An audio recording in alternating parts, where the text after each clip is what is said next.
بسم اللہ الرحمن الرحیم۔ ہم سب جانتے ہیں کہ اس دنیا میں مرد اور عورت کی جنس کے علاوہ ایک تیسری جنس بھی پائی جاتی ہے، جسے اردو میں خواجہ سرا، ہجڑا، خسرا، زنخا جبکہ عربی میں مخنث کہا جاتا ہے۔ اب سوال یہ پیدا ہوتا ہے کہ اللہ پاک نے قرآن کریم میں اشرف المخلوقات میں شامل اس تیسری جنس کو کیوں مخاطب نہ کیا؟ شادی شدہ جوڑے کون سی ایسی غلطیاں کرتے ہیں کہ ان کے ہاں خواجہ سرا پیدا ہو جاتے ہیں؟ خواجہ سرا سے اسلام میں شادی کی اجازت دی گئی ہے؟ آئیے چلتے ہیں پہلے سوال کے جواب کی طرف۔ بے شک اللہ پاک ہی ساری کائنات کا خالق و مالک ہے، پھر ایسے کیسے ہو سکتا ہے وہ اپنی مخلوق میں اس تیسری جنس کا ذکر نظر انداز کر دے؟ یہ محض ایک غلط فہمی ہے جو کہ مذہبی اور معاشری اکابرین نے ہمارے اندر پیدا کی ہوئی ہے۔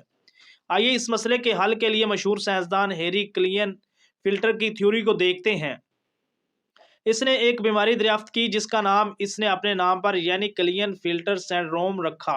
اس بیماری کے مطابق عورت اور مرد کے طرح خواجہ سرا کوئی تیسری جنس نہیں ہے، بلکہ یہ ایک جسمانی بیماری ہے۔ اللہ تعالیٰ نے انسان کو مرد اور عورت کے ہی روپ میں پیدا کیا ہے، لیکن جس طرح دیگر پیدائشی بیماریوں کی وجہ سے بچہ اندھا، گونگا اور بہرا پیدا ہو سکتا ہے، تو اسی طرح کروموسومز ایکس اور وائی کی تعداد کی عدم مطابقت کی وجہ سے بچہ کی جنس کا تعین بھی نہیں ہو پاتا، جس سے بچہ پیدائشی طور پر اب نارمل پیدا ہو جاتا ہے۔ ہر انسان میں 23 کروموسومز کے جوڑے پائے جاتے ہیں اور ہر جوڑا 2 کروموٹین پر مشتمل ہوتا ہے۔ اس طرح مجموعی طور پر ایک انسان میں 46 کروموٹین پائے جاتے ہیں۔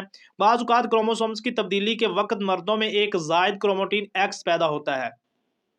اس طرح مردوں میں 46 کی بجائے 47 کروموٹین بن جاتے ہیں۔ سائنسدان کے مطابق ہر 500 میں سے ایک مرد یہ 47واں کروموٹین پیدا کرتا ہے، اور بچے کی پیدائش کے وقت اگر یہی 47واں کروموٹین باپ کی طرف سے ایکس ایکس یا ایکس وائی کی شکل میں ماں کی کروموٹین ایکس سے جوڑا بنا لے تو بچہ پیدائشی طور پر ٹرانسجینڈر پیدا ہوتا ہے۔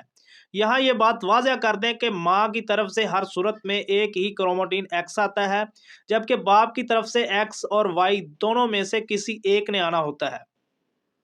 لیکن اگر بدقسمتی سے باپ کی طرف سے ماں کو دونوں ایکس اور وائی کروموٹین مل جائیں تو پھر وہ ماں کے ایکس کے ساتھ مل کر ایک ایسا بچہ پیدا کرتے ہیں کہ جس کی ساری زندگی سزا بچے اور ماں کو دی جاتی ہے، جبکہ یہ تحفہ تو باپ کا ہوتا ہے۔ لیکن اسلامی نقطہ نظر سے امام الفرح طرطوسی کتاب تحریم الفواحش میں حضرت ابن عباس سے ایک روایت نقل کرتے ہیں۔ حضرت ابن عباس نے فرمایا کہ ہجڑے جنات کی اولاد ہیں۔ کسی نے حضرت ابن عباس رضی اللہ تعالیٰ عنہ سے دریافت کیا کہ یہ کیسے ہو سکتا ہے، تو آپ نے فرمایا کہ اللہ اور اس کے رسول صلی اللہ علیہ وسلم نے آدمی کو حالت حیض میں بیوی سے مباشرت کرنے سے منع کیا۔ جب آدمی حالت حیض میں بیوی کے پاس آتا ہے تو شیطان عورت کی طرف آدمی سے پہلے پہنچ جاتا ہے۔ اس لیے ہمارے پیارے نبی صلی اللہ علیہ وسلم نے فرمایا کہ جب تم میں سے کوئی اپنی بیوی کے پاس جائے تو دعا پڑھ لیا کرے، اور وہ دعا ہے: اللہ تعالیٰ کے نام کی مدد سے اے اللہ ہمیں شیطان سے محفوظ رکھ اور ہماری اولاد کو بھی شیطان کی شر سے محفوظ فرما۔ تو اس طرح شیطان انسان کو کوئی نقصان نہیں کر سکتا۔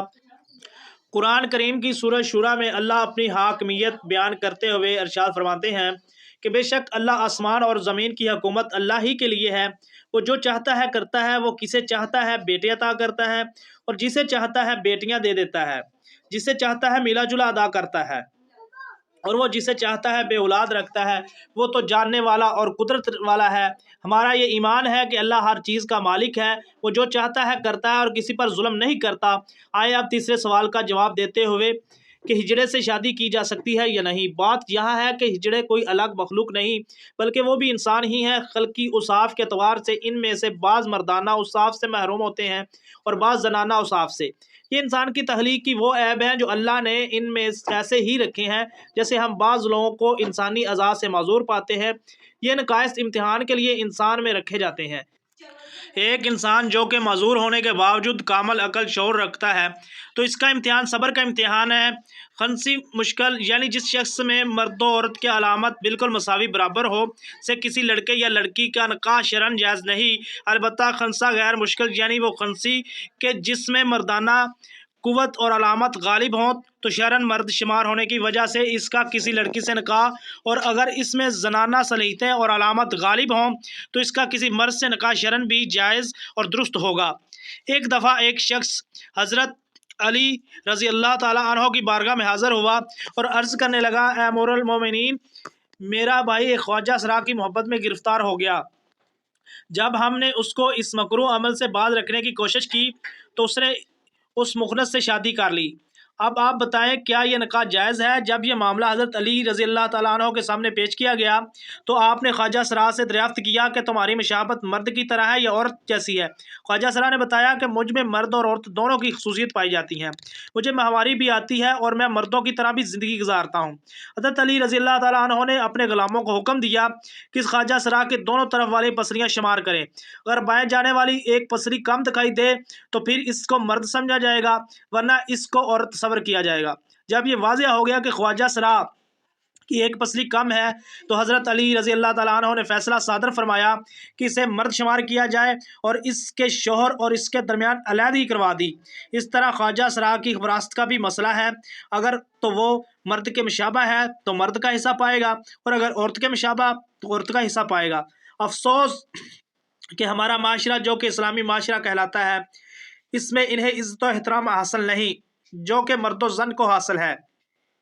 اسلام میں قدرتی طور پر پیدا ہونے والے ہجڑے بچوں کے لیے وراثت میں حصہ رکھا گیا ہے۔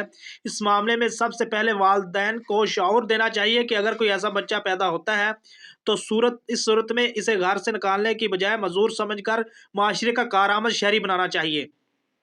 اس سلسلے میں دوسری اور بڑی ذمہ داری حکومت وقت پر عائد ہوتی ہے کہ ان پر جو کام کاج کے دروازے بند ہوتے ہیں، جن کی وجہ سے یہ سڑکوں پر بھیک مانگنے تک مجبور ہو جاتے ہیں، وہ ختم کی جائے۔